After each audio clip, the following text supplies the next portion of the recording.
Hey, what's good, my dudes? We're back in the saddle with another YouTube banger.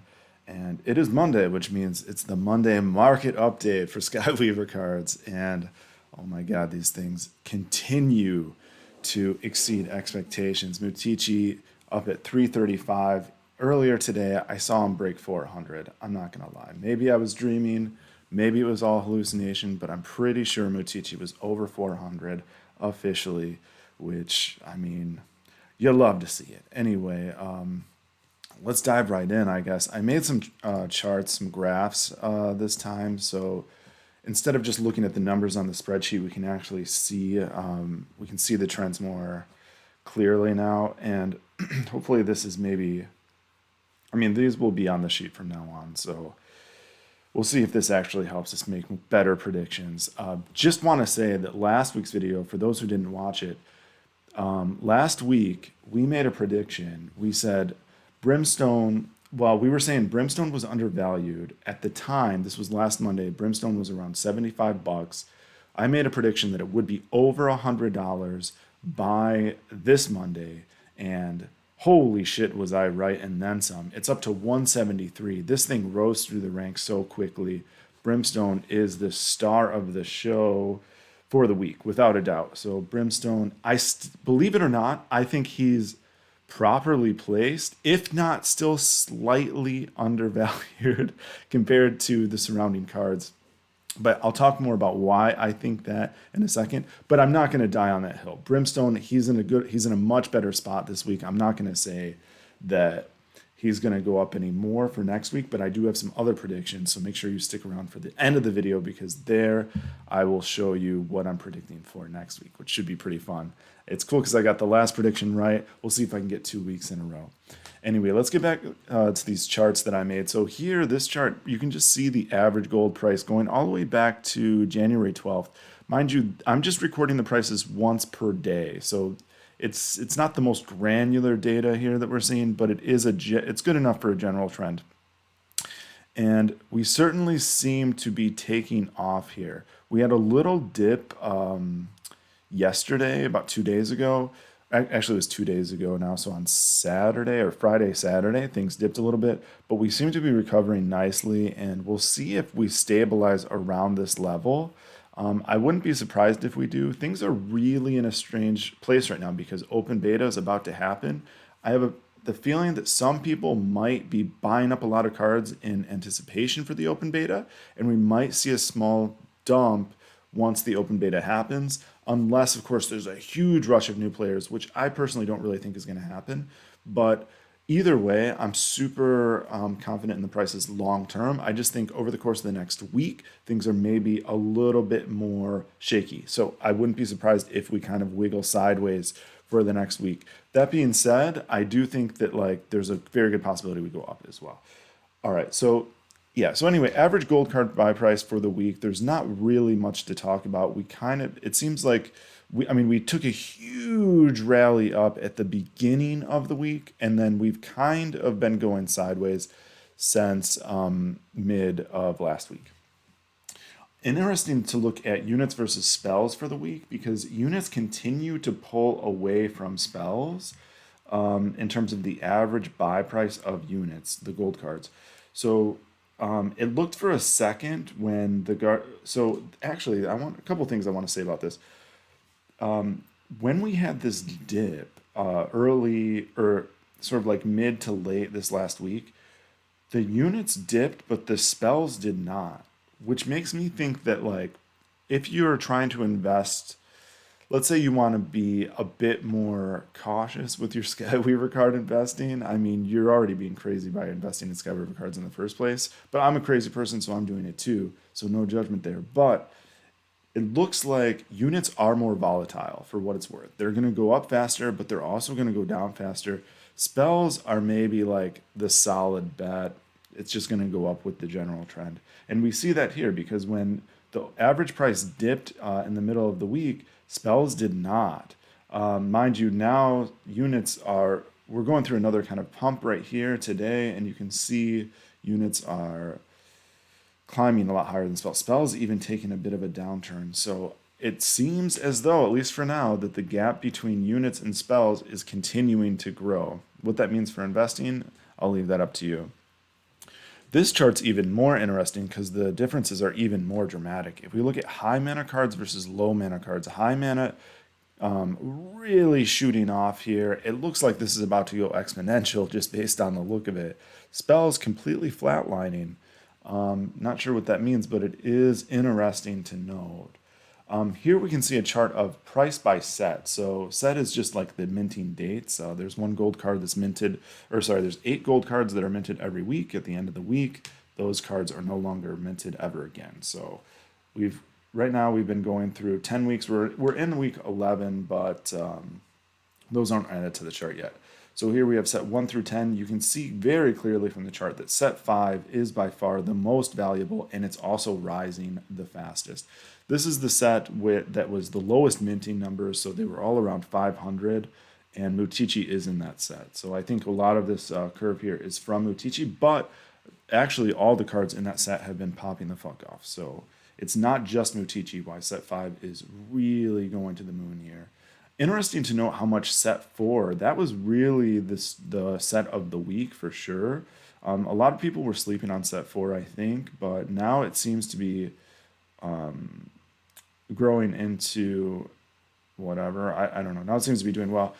And this last week, it really, really took off. So you can see starting around February 1st, the beginning of the week, it went straight up there right with set 5, and now it's really following in tandem. Set 4, it's kind of, that set, you wouldn't think it'd be the most valuable. It's not the lowest minting, but relatively speaking, I guess it's low mint. We can look at what's in set 4 real quick. I just want to remind myself, because I keep forgetting what's in set 4. So set 4, we have Doubling Cube, Elder Fall, Hail of Arrows, Crystal, Mr. Whiskers. Mr. Whiskers doing really well. Polar Bear. And Wish Deck. Did we miss anything else? Looks like that's basically it. Oh. Where were there's one other unit, wasn't there?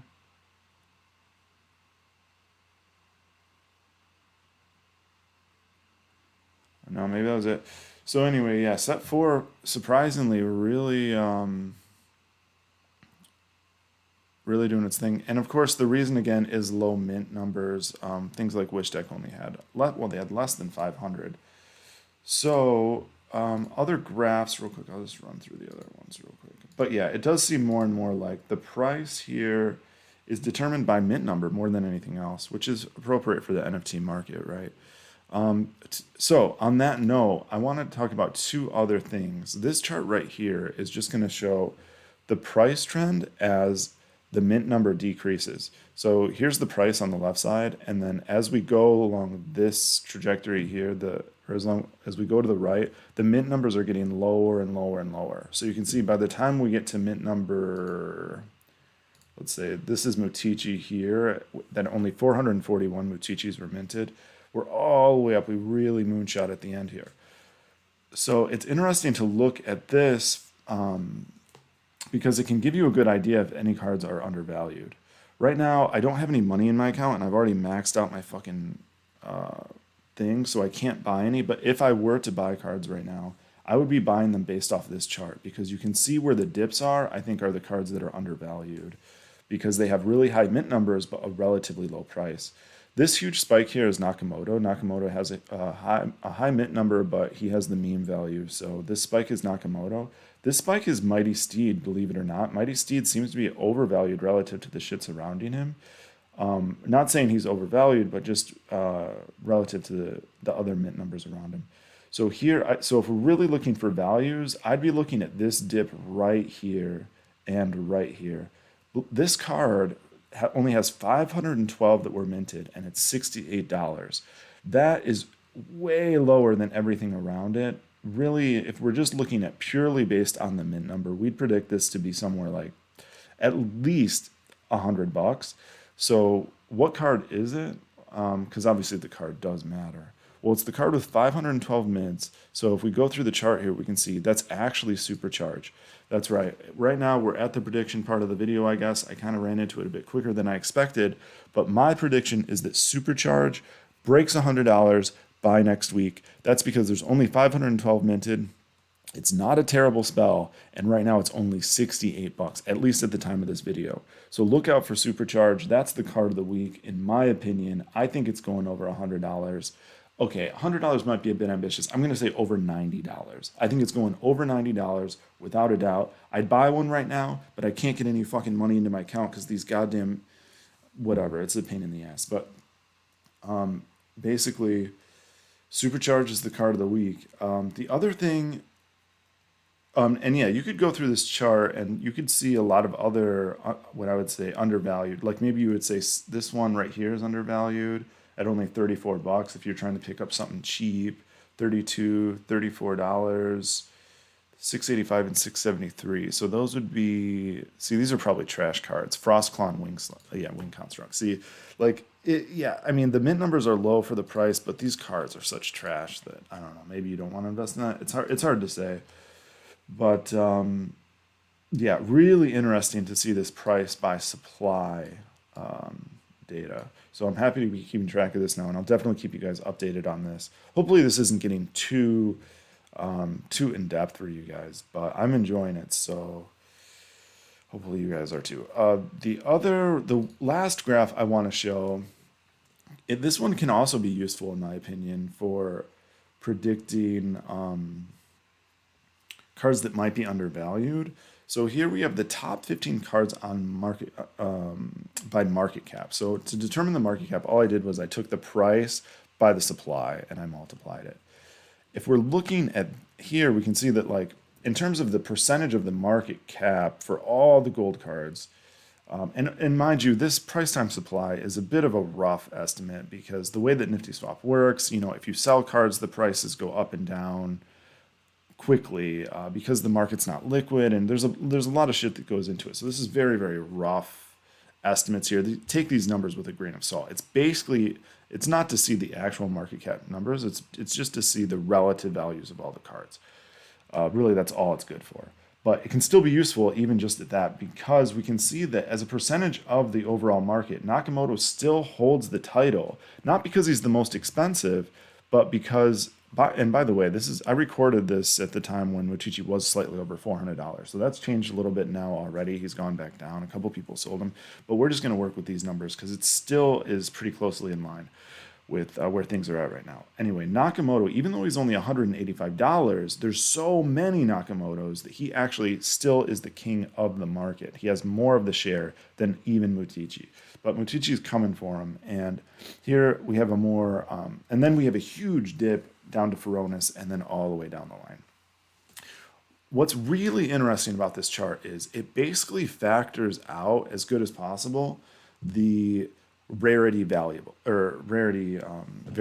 So if a card is really rare, if the mint numbers are really low, it's obviously going to be priced higher.